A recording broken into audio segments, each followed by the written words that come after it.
Hello नमस्कार दोस्तों, स्वागत है आपका सिविल्स एजुकेशन में। ये ध्येय आईएएस की टेस्ट सीरीज कर रहे हैं हम लोग यूपी पीसीएस 2023 के लिए। टेस्ट नंबर 2 कंटिन्यूटी में है और इसके 90 क्वेश्चंस कर लिए थे। आज 91 से करना है।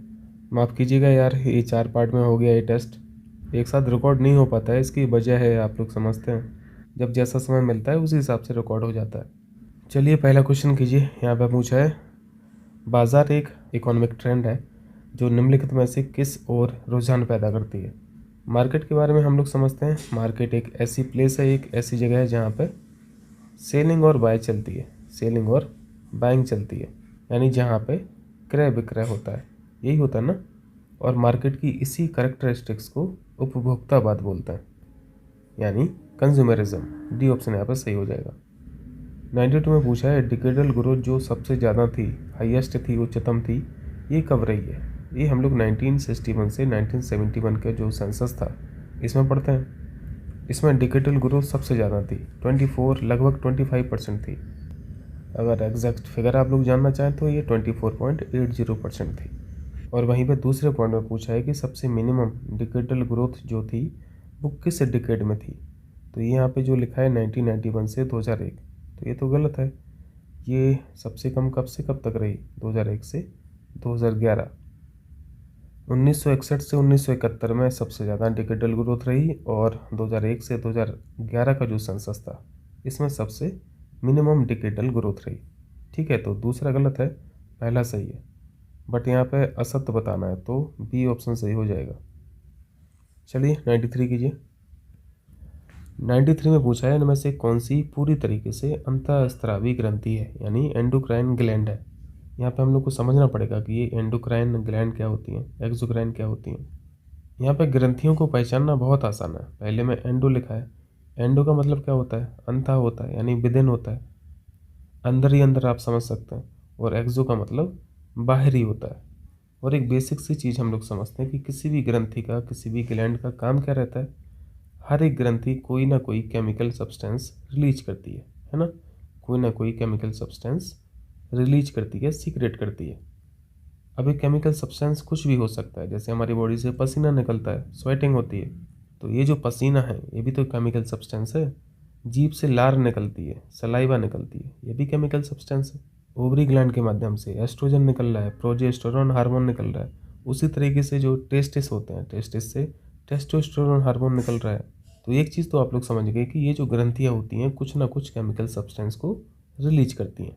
अब आपको यहाँ पर समझना है कि ये जो एंडोक्राइन ग्लैंड होती हैं, एंडोक्राइन ग्रंथि होती हैं, ये जो भी अपना केमिकल सब्सटेंस को रिलीज करती हैं, अगर ये केमिकल सब्सटेंस सीधा का सीधा ब्लड स्ट्रीम में मिल जा रहा है, सीधा का सीधा ब्लड स्ट्रीम में मिल जा रहा है, तब ये एंडोक्राइन ग्लैंड्स हैं। लेकिन एक्सोक्राइन में क्या होता है, ये जो केमिकल सब्सटेंस को रिलीज करती हैं ये सीधा ब्लड स्ट्रीम में नहीं मिलता है। इनका केमिकल सब्सटेंस किसी डक्ट के माध्यम से पहले फ्लो करता है। डक्ट यानी ट्यूब, ट्यूब के माध्यम से फ्लो करता है। जैसे आप यहाँ पे बहुत सिंपल एग्जांपल ले सकते हैं, मेमोरी ग्लैंड। मेमोरी ग्लैंड यानी स्तन की जो ग्रंथियाँ हैं, तो जो मेमोरी ग्लैंड से केमिकल सब्सटेंस रिलीज हो रहा है उसे क्या बोलते हैं, वो मिल्क है जो बच्चों के लिए चाहिए। तो ये मिल्क रिलीज कैसे हो रहा है, डक्ट के माध्यम से, ट्यूब के माध्यम से। और इसी तरीके से अगर सलाइवा ग्लैंड का एग्जांपल लें तो ये भी एक्सोक्राइन ग्लैंड है, क्योंकि ये जो सलाइवा निकल रहा है बॉडी से ये ब्लड स्ट्रीम में थोड़ी ना मिल जा रहा है, ये तो हमारी जीभ के सरफेस पर रहता है।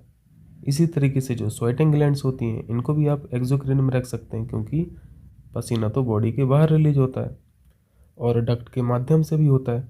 तो आपको एक्सोक्राइन में दो चीज़ें याद रखनी है, एक तो जो केमिकल सब्सटेंस रिलीज होता है वो डक्ट के माध्यम से होता है, और दूसरी बात ये याद रखनी है एक्सोक्राइन में कि जो भी केमिकल सब्सटेंस रिलीज होके आता है या तो वो बॉडी के बाहर रिलीज होगा या फिर जो भी ग्लैंड रहेगी, जो भी ग्रंथि रहेगी वो उसी ग्रंथि के सरफेस पे रिलीज होगा, लेकिन ब्लड स्ट्रीम में नहीं मिल जाएगा। और वही दूसरी तरफ हम लोगों ने एंडोक्राइन ग्लैंड्स में सीखा है कि ये ग्रंथि जो भी केमिकल सब्सटेंस को रिलीज करती हैं ये केमिकल सब्सटेंस सीधा ब्लड स्ट्रीम में मिल जाता है। और इसके साथ साथ ये डक्ट लेस होती हैं, ठीक है, ट्यूब्स नहीं होती हैं। इनके एग्जांपल्स में पिट्यूटरी ग्लैंड, पीयूष ग्रंथि, पीनियल ग्लैंड।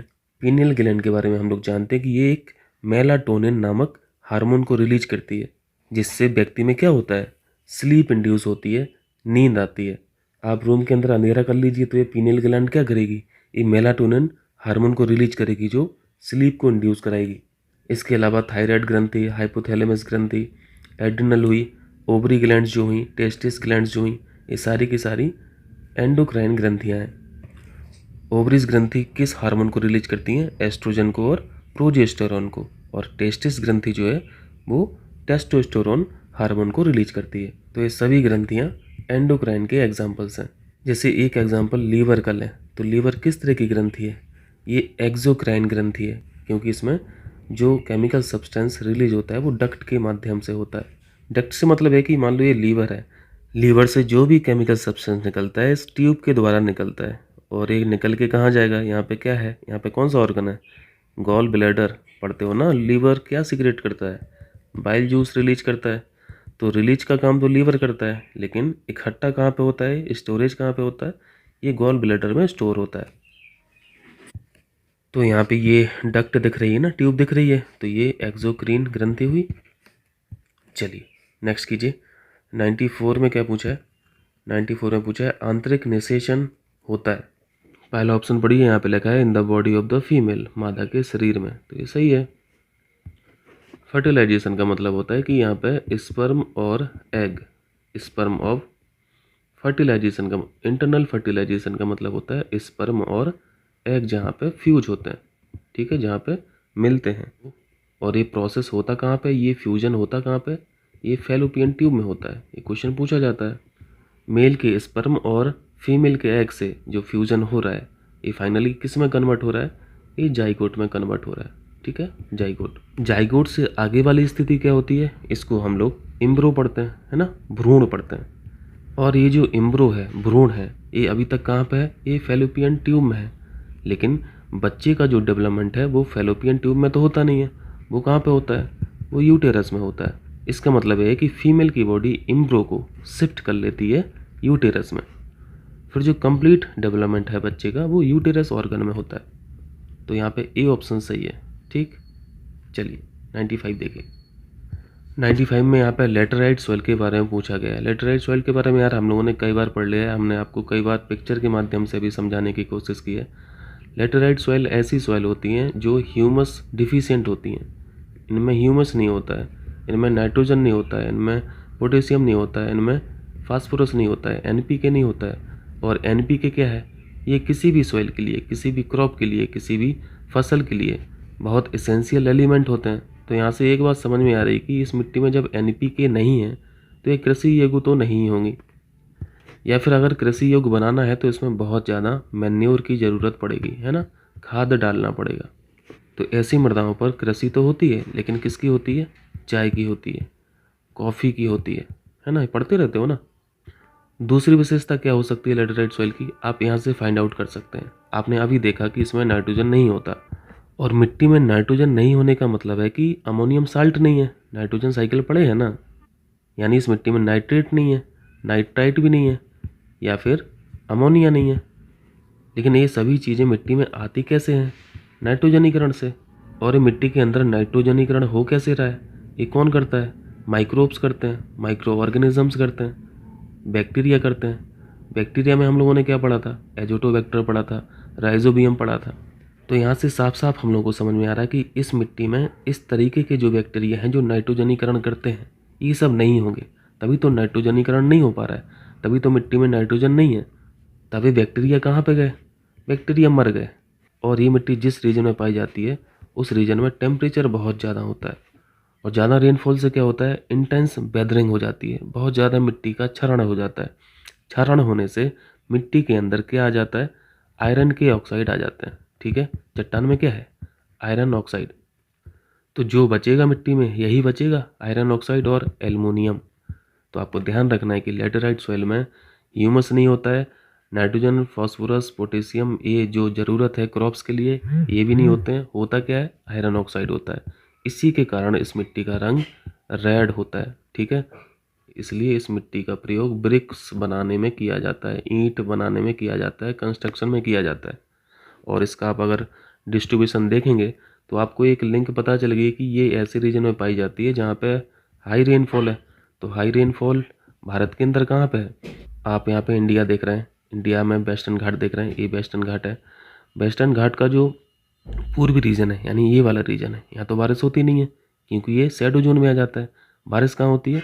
पश्चिमी घाट के इस वाले रीजन में, पश्चिम भाग में, यानी यहाँ पे मैं मार्क कर दे रहा हूँ इस तरफ, मैं दूसरे पेन से मार्क कर दे रहा हूँ, मैं ग्रीन से मार्क कर दे रहा हूँ इस रीजन में। यहाँ पे क्या है? हाई रेनफॉल है। तो आप देखेंगे डिस्ट्रीब्यूशन में कि लेटेराइट सॉइल का डिस्ट्रीब्यूशन यहाँ पे बहुत ज़्यादा है, यानी महाराष्ट्र में और पूरा गोवा, कर्नाटक और केरल।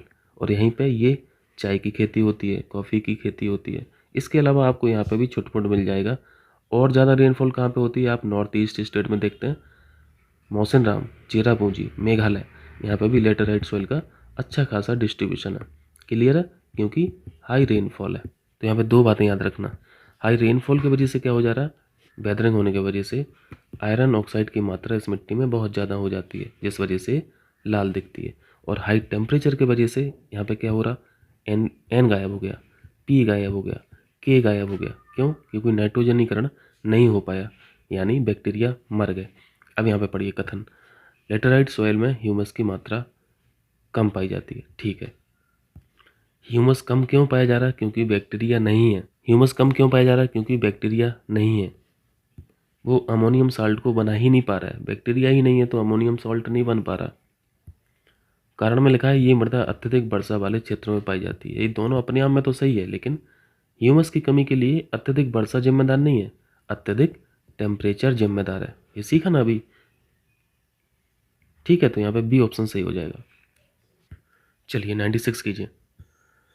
निम्नलिखित में से कौन सा संरक्षण तरीका समुदायों की सीधी भागीदारी नहीं करता है? पार्टिसिपेशन ऑफ कम्युनिटीज़ कहाँ पे नहीं है? संयुक्त वन प्रबंधन यहाँ पे तो है, बिल्कुल है। चिपको आंदोलन कम्युनिटी का ही यहाँ पे पार्टिसिपेशन था। बीज बचाओ आंदोलन, पार्टिसिपेशन चाहिए कम्युनिटीज़ का। आंदोलन करेगा कौन? समुदाय ही तो करेगा।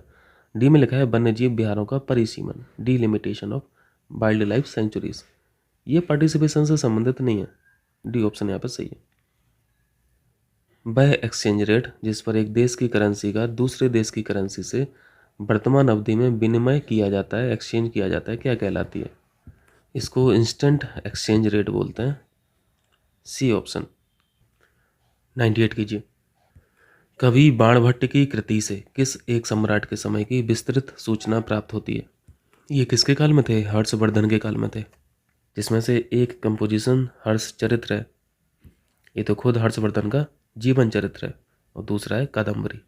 ये क्रिएशन जो है वो बाणभट्ट की है। कादम्बरी जो कंपोजिशन था, इसको पूरे होने से पहले ही बाणभट्ट की मृत्यु हो गई थी।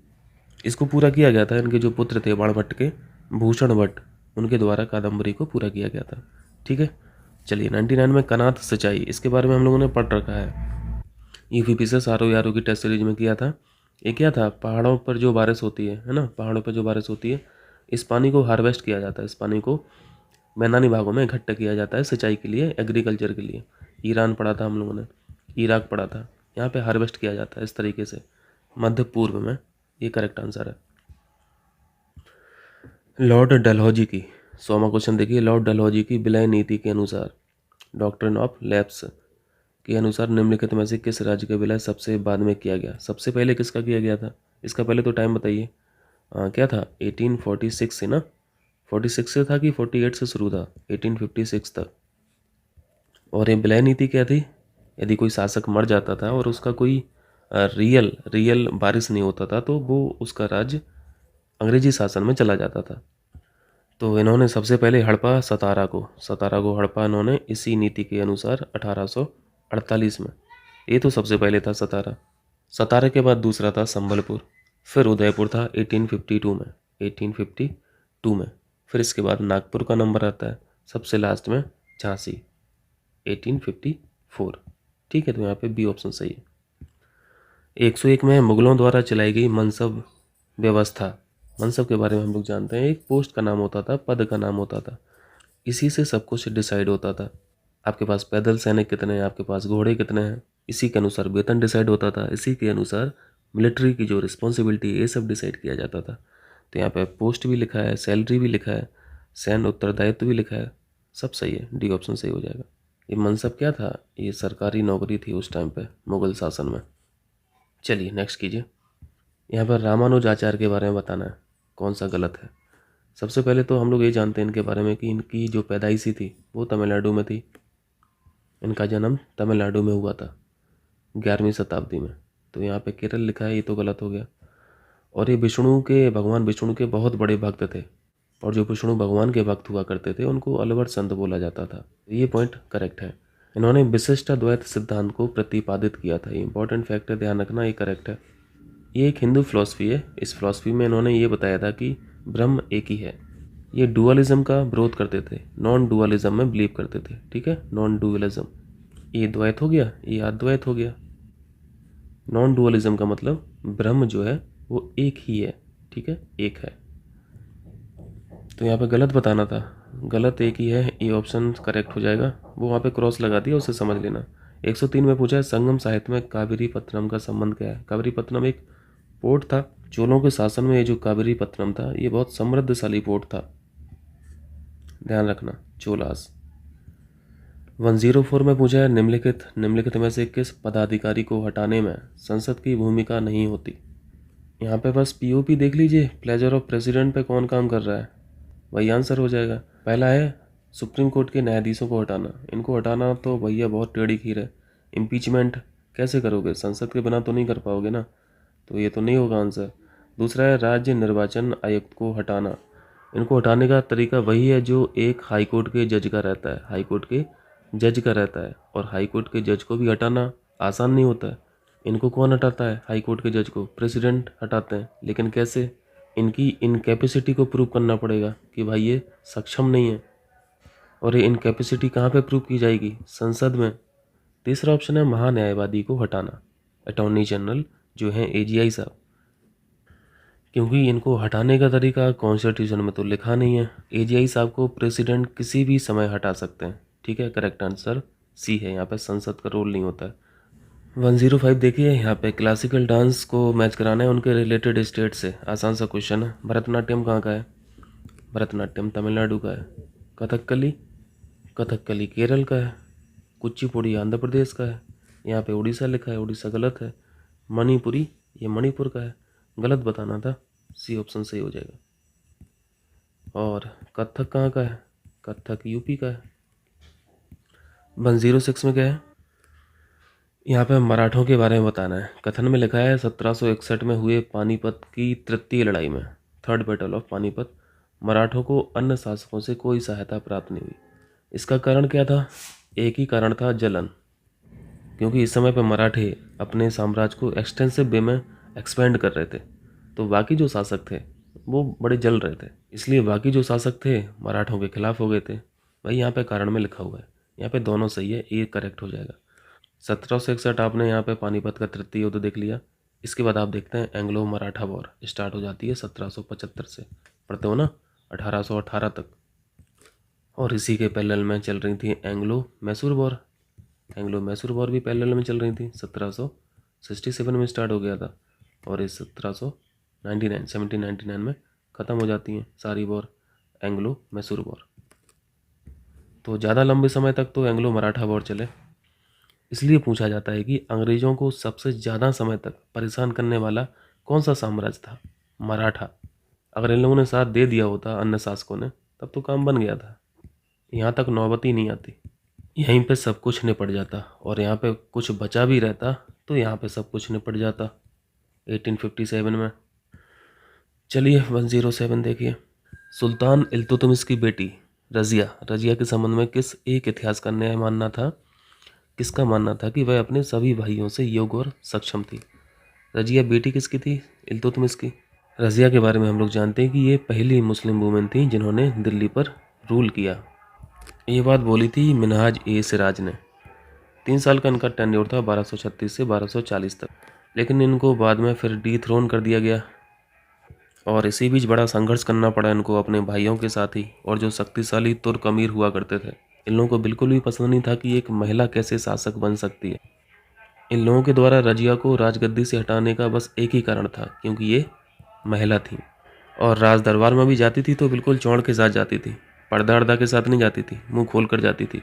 108 में पूछा है, निम्नलिखित में से किस एक राष्ट्रकूट शासक ने चालुक्यों की अधीनता को अस्वीकार करते हुए उन्हें पराजित किया? और हिरण्यगर्भ नामक एक रिचुअल हुआ करता था, ये किसने स्टार्ट किया था? राष्ट्रकूट शासन वंश एक ऐसा शासन वंश था जिसने साउथ इंडिया पर शासन किया, मिडिल इंडिया पर शासन किया और नॉर्थ इंडिया पर शासन किया। स्थापना किसने की थी राष्ट्रकूट वंश की? दंती दुर्ग हम लोग पढ़ते हैं, दंती दुर्ग ने एंट्री करते हैं 735 में और 982 यहाँ पे ये शासन वंश खत्म हो जाता है। ये जो हिरण्यगर्भ नामक रिचुअल था ये शुरू किया गया था संस्थापक के द्वारा ही, दंती दुर्ग द्वारा। ठीक है, चलिए 109 में 1921 को ईयर ऑफ ग्रेट डिवाइड बोला जाता है, महान विभाजन वर्ष की संख्या दी जाती है। ठीक है, इसके पश्चात भारतीय जनसंख्या में निरंतर 1921 के बाद क्या हुआ? पॉपुलेशन जो है इसमें पॉपुलेशन ग्रोथ रेट बहुत रैपिड थी, त्वरित वृद्धि हुई। बिफोर 1921 पॉपुलेशन ग्रोथ कांस्टेंट थी। 110 में पूछा है, धन निष्कासन यानी ड्रेन ऑफ वेल्थ की जो थ्योरी थी, इस सिद्धांत को भारतीय राष्ट्रीय कांग्रेस ने कब स्वीकार किया था? इस थ्योरी का प्रतिपादन किसने किया था? दादाभाई नौरोजी के द्वारा किया गया था। इस थ्योरी को प्रपोज किया गया था 1867 में लंदन में। ये ध्यान रखना, लंदन में जब ईस्ट इंडिया एसोसिएशन की मीटिंग चल रही थी। ईस्ट इंडिया एसोसिएशन के संस्थापक भी पूछा जाता है, इसको किसने फाउंड किया था? इसको भी इन्हीं ने फाउंड किया था, दादाभाई नौरोजी ने 1866 में। 1866 में इन्होंने इसको फाउंड किया ईस्ट इंडिया एसोसिएशन को, और एक साल बाद ही पोल खोल दी इंग्लैंड में ही बैठ के। इसके बाद फिर इंडियन नेशनल कांग्रेस ने इसको एक्सेप्ट किया था कलकत्ता अधिवेशन में 1896 में। ठीक है, 1896 में। 111 देखिए, इसमें कौन सी सिस्मिक वेव है जो उभार के लिए, धरातलीय उभार के लिए, सरफेस अपलिफ्ट के लिए और गर्त हेतु उत्तरदायी है? देखिए, अर्थ सरफेस की बात करें या फिर ओशियन बेड की बात करें, यहाँ पे एक्टिविटी हमेशा होती रहती है। इन एक्टिविटीज़ में वोल्केनो हो सकता है, लैंडस्लाइड हो सकता है, भूस्खलन हो सकता है, अर्थक्वेक हो सकता है, सुनामी हो सकता है, ये सारी एक्टिविटी है। या फिर मैन मेड एक्सप्लोजन हो, इन सभी एक्टिविटी से ये वेव्स निकलती हैं, रिलीज होती हैं। मुख्य रूप से सीस्मिक वेव्स दो प्रकार की होती हैं। पहली है पी वेव्स, बहुत ज़्यादा नहीं सीखेंगे इसमें, बस दो चार बातें देख ले रहे हैं। पी वेव्स और सरफेस वेव्स। पी वेव्स का मतलब है प्राइमरी, पी का मतलब यहाँ पे प्राइमरी है और एस से मतलब यहाँ सरफेस है। पी वेव के बारे में हम लोग को जानना है कि ये फास्ट ट्रैवल करती हैं, एस वेव की अपेक्षा 1.7 टाइम ये ज़्यादा ट्रैवल कर सकती हैं, ज़्यादा फास्ट तरीके से ट्रैवल कर सकती हैं, और ये कम डिस्टॉर्शनल होती हैं, यानी विनाश कम करती हैं। ठीक है, विनाश कम करती हैं।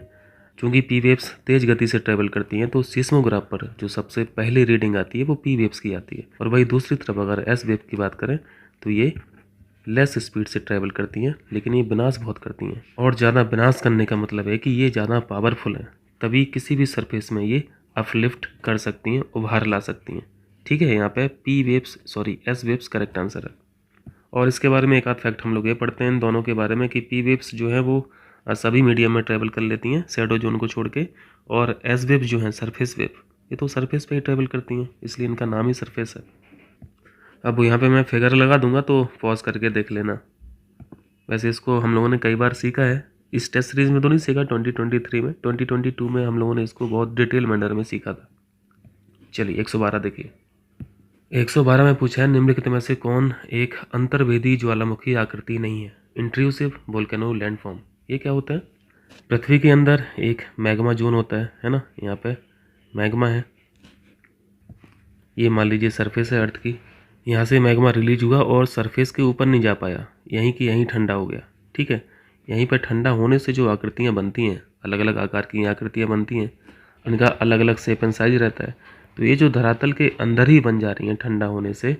जैसे हम लोग इसमें एग्जांपल्स में क्या पढ़ते हैं? बैथोलिथ पढ़ते हैं, लेकोलिथ पढ़ते हैं, लेपोलिथ पढ़ते हैं, फैकोलिथ पढ़ते हैं, सिल पढ़ते हैं, डाइक पढ़ते हैं।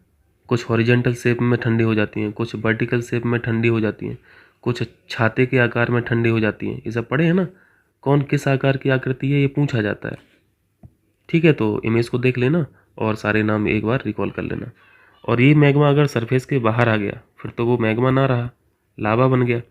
सरफेस के ऊपर जो आकृतियाँ बनती हैं इस लावा से, लावा के ठंडे होने से, उनको बहिर्वेदी ज्वालामुखी आकृति बोलते हैं, यानी एक्सट्रूसिव वोल्केनो लैंडफॉर्म्स बोलते हैं। जैसे वोल्केनिक कोन हुआ तो ये ज्वालामुखी शंकु कहाँ पे बनेगा? ये तो सरफेस पे ही बनेगा ना, ऊपर बनेगा इस तरीके से। तो यहाँ पे डी ऑप्शन करेक्ट हो जाएगा, जो इंट्रूसिव वोल्केनिक लैंडफॉर्म नहीं है। 113 में पूछा है रोपण कृषि यानी प्लांटेशन एग्रीकल्चर जो है इसका फीचर क्या है? जैसे धान की खेती है तो धान की खेती कैसी है? रोपण कृषि है। और धान की फसल के बारे में हम लोग एक फैक्ट और पढ़ते हैं, जल्दी से याद कीजिए। एक बेरोजगारी पढ़ते हैं। कौन सी बेरोजगारी सबसे ज़्यादा इसमें रहती है? डिस्गाइज्ड अनएम्प्लॉयमेंट पढ़ते हैं ना। पहला ऑप्शन पढ़िए, वास्ट एग्रीकल्चरल एरिया, विस्तृत कृषि क्षेत्र, ये इसकी विशेषता है। अधिक पूंजी निवेश चाहिए होता है। High class management and technology, ये भी चाहिए, यहाँ पर सभी चाहिए। डिस्गाइज्ड यानी प्रच्छन्न बेरोजगारी। 114 में देखिए, अंगूर की कृषि निम्नलिखित में से किस प्रकार के जलवायु क्षेत्र की विशेषता है? सिट्रस फ्रूट यानी खट्टे फलों की कृषि के लिए दुनिया में कौन सा रीजन जाना जाता है? मेडिटेरियन रीजन, भूमध्य सागरीय जलवायु, यहाँ पे खट्टे फलों की खेती बहुत बड़े स्तर पे होती है। पूरी दुनिया के लिए सिट्रस फ्रूट का ये बहुत बड़ा सप्लायर माना जाता है। तो यहाँ पे अंगूर की खेती भी खट्टे फलों में आ जाएगी, सिट्रस फ्रूट में आ जाएगी, ये ऑप्शन सही हो जाएगा। 115 देखिए, यहाँ पे अंतर्राष्ट्रीय आणविक ऊर्जा agency, international atomic energy agency के संबंध में बताना है। हेडक्वार्टर तो यार हम लोग पढ़ते रहते हैं, वियना में है ना, हेडक्वार्टर वियना में। वियना कैपिटल है ऑस्ट्रिया की। तो दूसरा पॉइंट तो गलत हो गया, यहाँ पे लंदन लिखा है। इस संगठन की स्थापना 1957 में हुई थी, ये करेक्ट है। सही बताना था यहाँ पे, तो पहला सही हो जाएगा। नेक्स्ट कीजिए। यहाँ पे देखिए, मैच कराइए। सूफी सिलसिले से संबंधित शब्द है यहाँ पे। पीर का मतलब क्या होता है? संत होता है, बिल्कुल करेक्ट है। खान का आश्रम, ये भी करेक्ट है। सूफी सिलसिलों को दो भागों में बांटा गया था। एक का नाम था वासरा, जो आपको सी ऑप्शन में लिखा हुआ दिख रहा, और दूसरा है बेसरा। बेसरा में ऐसे संत थे जो इस्लामी कानूनों का पालन नहीं करते थे, और बासरा में इस्लामी कानूनों का पालन किया जाता था। तो सी ऑप्शन तो गलत लिखा, क्योंकि ये बासरा के बारे में नहीं लिखा है, ये बेसरा के बारे में लिखा है। ठीक है, समा का मतलब सूफी गायन, ये करेक्ट है। गलत बताना था यहाँ पर, सी सही है। 117 में सिद्ध पुरुष के बारे में पूछा है। सिद्ध पुरुष किसे कहा जाता था? निजामुद्दीन औलिया चिश्ती संतों में सबसे प्रसिद्ध थे, इन्हीं को बोला जाता था, बी ऑप्शन। 118 में पूछा है, रहनुमाई मजदाया सन सभा किस वर्ग के धार्मिक सुधार से संबंधित थी? ये नया क्वेश्चन है, ध्यान रखना। इस सभा से कौन जुड़ा था? एक का नाम तो हम लोग को पता है, दादा भाई नौरोजी साहब इस सभा से जुड़े हुए थे। और नौरोजी साहब क्या थे? ये पारसी थे, है ना, ये पारसी समुदाय को रिप्रेजेंट करते थे, ये ऑप्शन सही हो जाएगा। 119 में कांग्रेस द्वारा भारत छोड़ो प्रस्ताव क्विट इंडिया रेजोल्यूशन पारित करते समय कांग्रेस के अध्यक्ष कौन थे? इंडियन नेशनल कांग्रेस के चेयरमैन कौन थे उस समय? मौलाना अबुल कलाम आज़ाद, बी ऑप्शन सही है। 1940 से इनका टेन्योर क्या था? 1940 से 1945,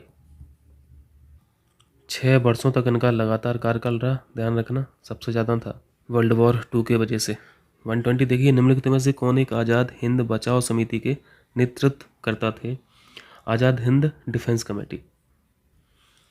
मुकदमा चल रहा था 1945 में, किसके खिलाफ चल रहा था? आज़ाद हिंद फौज के जो सैनिक थे, अधिकारी थे, उन पर चल रहा था। तो मुकदमा को लड़ने के लिए चाहिए थे एडवोकेट साहब, है ना, वकील साहब। और ये वकील लोग कौन कौन से थे? सबसे पहले तो थे भूला भाई देसाई, तेज बहादुर सप्रू, कैलाशनाथ काटजू, अरुणा आसफ अली, जवाहरलाल नेहरू, ये सब प्रमुख एडवोकेट थे, प्रमुख वकील थे। तो यहाँ पे तो लीडर पूछा था, लीडर यहाँ पे सी ऑप्शन हो जाएगा।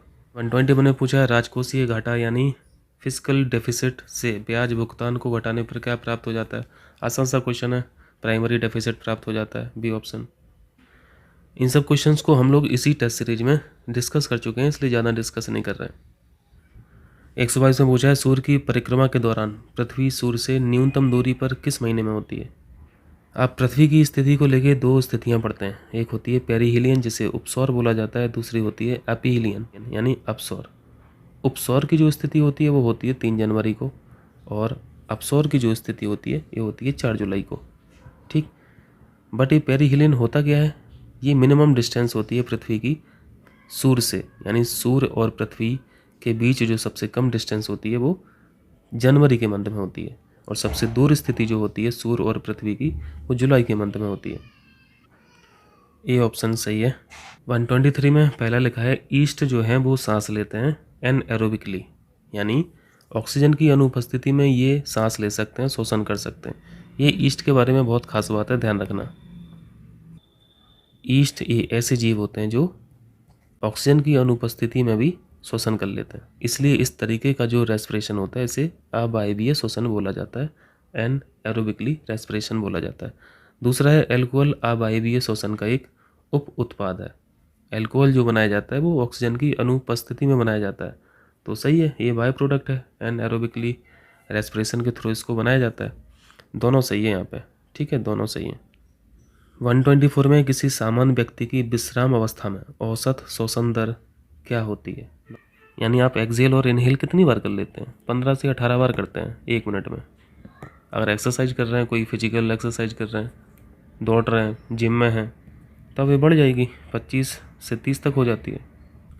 अपने वजन से 1.5 गुना वजन उठाने लगोगे तो 30 तो हो ही जाएगी। 125 कीजिए। पौधे अपने किस भाग द्वारा वायुमंडल से कार्बन डाइऑक्साइड प्राप्त करते हैं? अब तो यार ये बहुत ईजी हो जाने चाहिए। हम लोग स्टोमेटा पढ़ते हैं ना, स्टोमेटा जैसे रंध्र बोलते हैं, और रंध्र कहाँ होते हैं? पत्तियों में होते हैं। डी ऑप्शन सही है। 126 देखिए, कपास के आगे प्रोटीन लिखा है, सबसे पहली नज़र यहीं जाना चाहिए। प्रोटीन तो नहीं होता है, कपास क्या है? कपास तो रेशा है ना, रेशा है, फाइबर है, ये गलत हो जाएगा, बाकी सब सही मैच है। सोडियम क्लोरेट ये हर्बिसाइड होता है, शाकनाशक। लिथियम बाइकार्बोनेट ये ट्रीटमेंट के लिए यूज होता है, और जिंक फॉस्फेट ये रोडेंटिसाइड होता है। रोडेंट यानी चूहे वगैरह, माइस वगैरह, यानी जो कुतरने वाले जानवर होते हैं उनको रोडेंट बोला जाता है। चलिए 127 यहाँ पे पूछा है डिफरेंट बायोकेमिकल एलिमेंट्स हैं जैसे ग्लूकोज है, यूरिया है, कोलेस्ट्रॉल है इत्यादि की जांच किससे की जाती है? अच्छा क्वेश्चन है। Auto analyser, auto analyser B option सही है। 128 में है आयात प्रतिस्थापन व्यापार नीति। सिंपल सा मतलब इतना है कि हमें इंपोर्ट कुछ भी नहीं करना है, जो भी हमें बनाना है अपने घर में बनाना है, डोमेस्टिक प्रोडक्शन को लीड कराना है, तो ये ऑप्शन सही हो जाएगा, आयात के बदले घरेलू उत्पादन द्वारा पूर्ति करना। 129 में है स्वतंत्रता पश्चात सरकार की निर्धनता निवारण की त्रि-आयामी रणनीति में निम्न में से कौन सा एक घटक शामिल नहीं था? इंडिपेंडेंस के बाद गवर्नमेंट ने 3 डायमेंशनल स्ट्रेटजी को अडॉप्ट किया था पॉवर्टी को एलिवेट करने के लिए, गरीबी को हटाने के लिए, जिसमें पहली थी ग्रोथ बेस्ड स्ट्रेटजी, तो पहला तो सही है। दूसरी स्ट्रेटजी भी थी पॉवर्टी एलिवेशन प्रोग्राम, निर्धनता निवारण कार्यक्रम, और डी ऑप्शन में लिखा है फुलफिलमेंट ऑफ मिनिमम रिक्वायरमेंट, ये भी बिल्कुल करेक्ट है। जबकि ये जो बी ऑप्शन लिखा है स्पेशल नीड्स प्रोग्राम, इस तरह का कार्यक्रम नहीं चलाया गया था, बी ऑप्शन सही है। 30 देखिए, निम्नलिखित में से कौन एक पंचवर्षीय योजनाओं का लक्ष्य नहीं था? 5 ईयर प्लान का लक्ष्य नहीं था।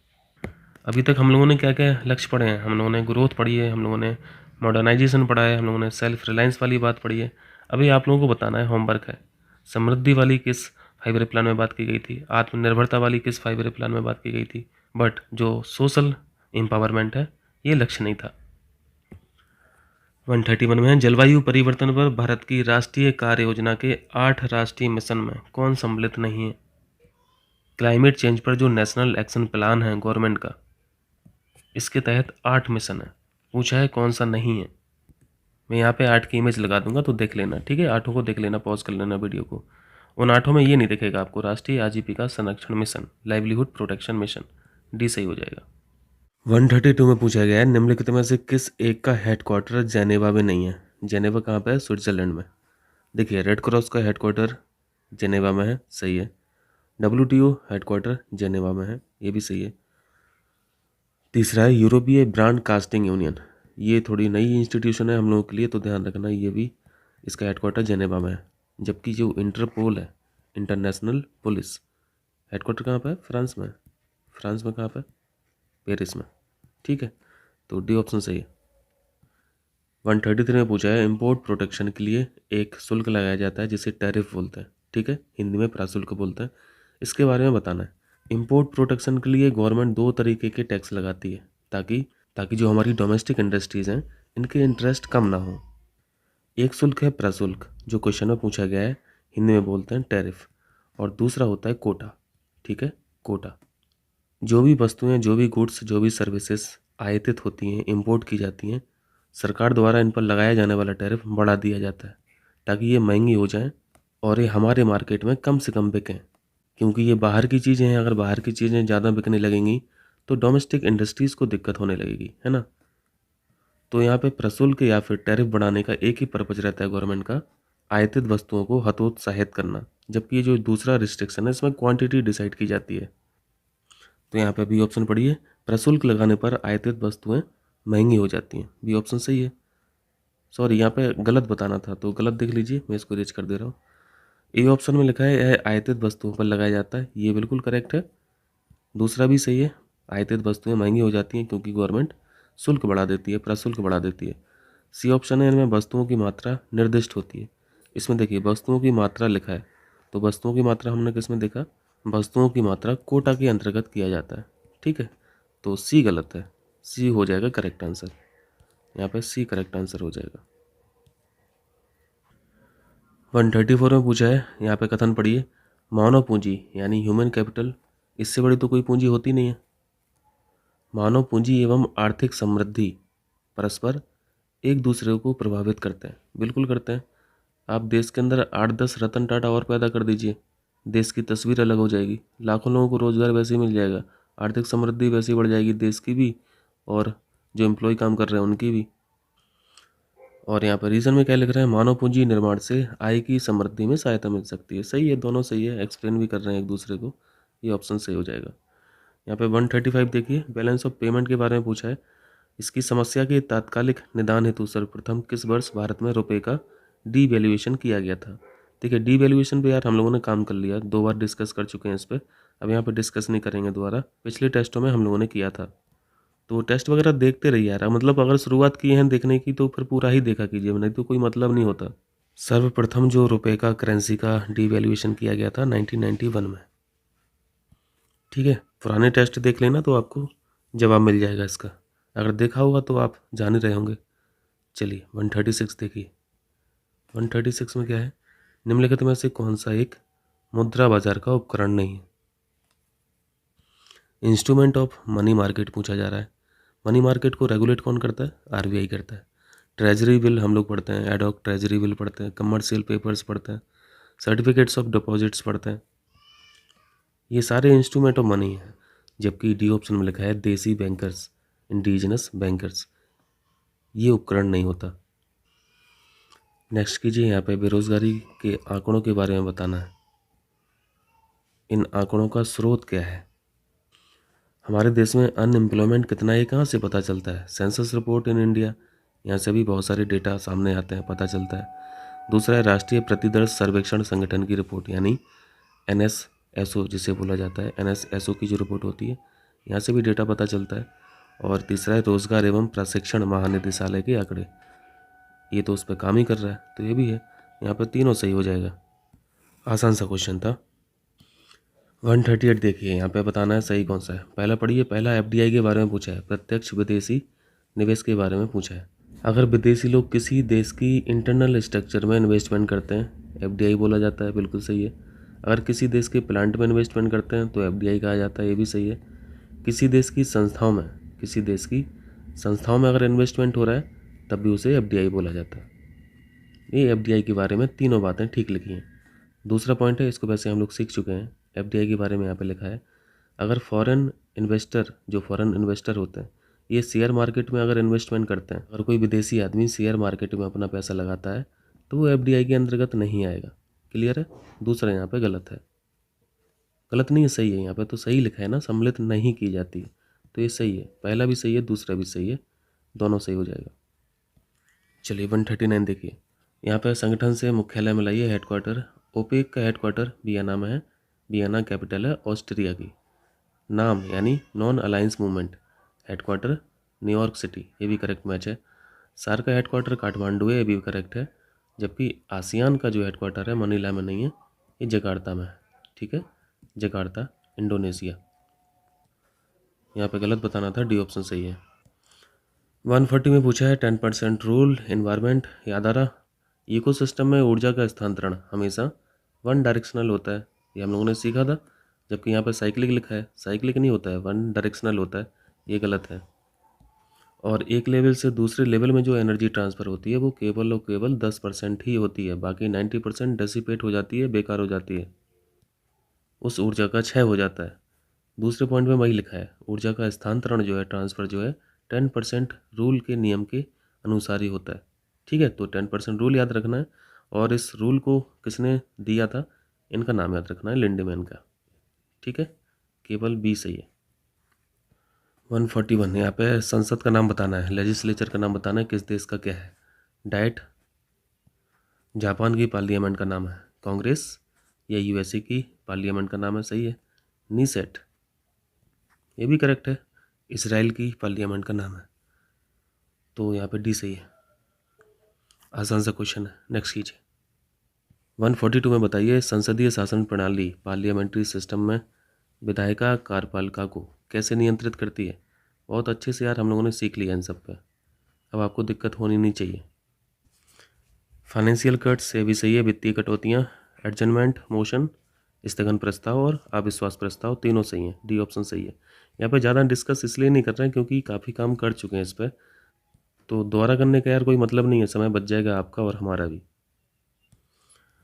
143 में यहाँ पे संसद के किसी हाउस में, सदन में, यदि बैठक के दौरान कोरम पूरा नहीं होता है, कोरम कितना होता है, 1/10 होता है, तो सदन का स्थगन या निलंबन कर दिया जाता है। कोरम से तात्पर्य कितना है, वही लिखा ही है। सदन में कुल सदस्य संख्या इतना तो होना ही चाहिए, 1/10, तब संसद की किसी सदन की कार्यवाही शुरू होती है, ये ऑप्शन सही है। 144 में लोकसभा अध्यक्ष के बारे में पूछा है, कौन सा गलत है, थोड़ा बताइए। लोकसभा किस आर्टिकल में, संसद का जिक्र किस आर्टिकल में, 79 में, राज्यसभा का जिक्र 80 में। यहाँ पे मैं पार्लियामेंट लिख दे रहा हूँ, यहाँ पे राज्यसभा, और 81 में लोकसभा। पहला स्टेटमेंट है जॉइंट सेशन के बारे में, लोकसभा और राज्यसभा की जो संयुक्त बैठक होती है इसकी चेयरमैनशिप करता है लोकसभा स्पीकर, करेक्ट है। जॉइंट सेशन का जिक्र किस आर्टिकल में, 108 में, है ना, ये 108 याद रखा कीजिए। बी ऑप्शन है, यहाँ पे कोई विधेयक या फिर कोई बिल मनी बिल है या फिर नहीं है, वह कौन डिसाइड करता है, स्पीकर करते हैं, ये भी सही है। तीसरा है, लोकसभा में मत बराबर होने की दशा में वह वोट करता है, ये भी करेक्ट है, सभी सही है यहाँ पे। मनी बिल का जिक्र किस आर्टिकल में, ये आपका होमवर्क है, ठीक है। 111 बताइए, आर्टिकल 111, यहाँ पे वीटो पावर है प्रेसिडेंट की। 112 बताइए, यहाँ पे EFS है यानी बजट, बजट का कोई जिक्र नहीं है, बजट शब्द का कोई जिक्र नहीं है, बजट की जगह EFS लिखा है, एनुअल फाइनेंशियल स्टेटमेंट। 117 में क्या है, 117 में फाइनेंस बिल होते हैं, वित्तीय विधेयक, ठीक। मनी बिल किस आर्टिकल में, ये बताइए, मनी बिल की परिभाषा किस आर्टिकल में, ये बताना कमेंट करके, ठीक है। चलिए 145 देखिए, प्रत्येक राज्य विधानसभा में सदस्यों की अधिकतम एवं न्यूनतम संख्या, विधानसभा में हम लोगों ने सीखा था, विधान परिषद में सीखा था। विधानसभा में कितना था, 500 मैक्सिमम होते हैं और 60 मिनिमम होते हैं, तो यहाँ पे क्या हो जाएगा, सी ऑप्शन सही हो जाएगा। 146 में राज्य विधानमंडल की शक्तियों के बारे में बताइए जो गलत है। पहले देख लेते हैं क्या क्या सही है क्या गलत है, वो बाद में। पहला स्टेटमेंट है राज्य सूची एवं संवर्ती सूची पर कानून बनाने में सक्षम है, बिल्कुल सक्षम है, स्टेट लिस्ट बनी ही स्टेट के लिए है। संवर्ती सूची में दोनों काम करते हैं, सेंटर भी काम करता है, स्टेट्स भी काम करते हैं, है ना। और इन सूचियों का जिक्र कौन से शेड्यूल में, शेड्यूल नंबर 7 में, यूनियन लिस्ट, स्टेट लिस्ट और कॉन्करेंट लिस्ट। और इसको क्या बोला जाता है, शक्तियों का विकेंद्रीकरण बोला जाता है, शक्तियों का पृथक्करण बोला जाता है। यही क्लॉज, यही प्रोविजन ऐसा है जो हमारे सिस्टम को फेडरल सिस्टम बनाता है, फेडरल सिस्टम का सबसे स्ट्रॉन्ग पॉइंट है। दूसरा स्टेटमेंट है संवर्ती सूची पर, कॉन्करेंट लिस्ट पर, सब्जेक्ट पर इसे कानून बनाने का एक्सक्लूसिव राइट है, अनन्य अधिकार तो नहीं है ना, अनन्य अधिकार किसका है, सेंटर का होता है, तो दूसरा पॉइंट गलत है। सी में लिखा है विधानमंडल के निर्वाचित सदस्य, इलेक्टेड मेंबर, राष्ट्रपति के निर्वाचन में भी भाग लेते हैं। यहाँ पे विधानमंडल लिखा है और विधानमंडल में तो दोनों सदन आ जाएंगे, दोनों हाउस आ जाएंगे, विधानसभा और विधान परिषद। लेकिन राष्ट्रपति के इलेक्शन में भाग कौन लेता है, विधानसभा के इलेक्टेड मेंबर लेते हैं, विधान परिषद के नहीं। यहाँ पे गलत बताना था, तो गलत तो 2 है, हो सकता है यहाँ पे सही लिखा हो, है ना, असत्य की जगह सत्य पूछा हो तो ए सही हो जाएगा, ठीक है। चलिए 147 देखिए, 147 में किस एक्ट में पहली बार भारत के कंपनी शासित क्षेत्र को ब्रिटिश आधिपत्य का क्षेत्र कहा गया। 1784 का पिट्स इंडिया एक्ट, ठीक है, बी ऑप्शन जस्ट फैक्ट है। 148 में वाटरलू का युद्ध मित्र राष्ट्रों की सेना एवं नेपोलियन के मध्य किस वर्ष हुआ था? 1815 में। चलिए 149 देखिए। 149 में मौलिक कर्तव्य के बारे में पूछा है, फंडामेंटल ड्यूटीज। पार्ट नंबर कौन सा है? पार्ट 4A है और आर्टिकल एक ही आर्टिकल है 51A। इसी में 11 फंडामेंटल ड्यूटीज़ हैं। पहले 10 थी, बाद में एक जोड़ी गई। एक कौन सी जोड़ी गई? 6 से 14 वर्ष के बच्चों को अवसर प्रदान कराना, पेरेंट्स को, उनके गार्जियन को, है ना। और ये जो अंतिम वाली थी 11वीं थी, ये कब जोड़ी गई थी? 86वें संविधान संशोधन से 2002 में। 2002 का था ना ये। पहले में लिखा है इनको स्वर्ण सिंह समिति की अनुशंसा पर संविधान में शामिल किया गया। बिल्कुल करेक्ट है। और ये फंडामेंटल ड्यूटीज़, डी से हम लोग क्या रखते हैं याद? ड्यूटीज़ में डी है ना, डी से हम लोग डॉन याद रखते हैं। Don river. डॉन रिवर कहाँ पे है? रसिया में। रशियन कॉन्स्टिट्यूशन से ये प्रेरित थे, ना कि ऑस्ट्रेलिया से। भी गलत है। और सी में लिखा है पार्ट 4A और आर्टिकल 51A। सही है। सभी कथन इसको नहीं पढ़ना है क्योंकि ये गलत हो गया। बी ऑप्शन यहाँ पे करेक्ट है, क्वेश्चन के हिसाब से। गलत पूछा था ना, बी ऑप्शन। चलिए 150 देखिए। कौन सा करेक्टली मैच नहीं है? बुक से ऑथर मैच कराना है। Wealth of nation, Adam Smith, correct है। सोशल कॉन्ट्रैक्ट बहुत फेमस बुक रही है, रूसो के द्वारा लिखी गई थी, सही है। दास कैपिटल, कार्ल मार्क्स, बहुत बेसिक से क्वेश्चंस हैं। द स्पिरिट ऑफ लॉस, ये लेनिन ने नहीं लिखी थी, इसको लिखा था मॉन्टेस्क्यू ने। वर्ल्ड हिस्ट्री पढ़े है ना, याद आ रहा है ये सब नाम? तो डी गलत हो जाएगा यहाँ पे।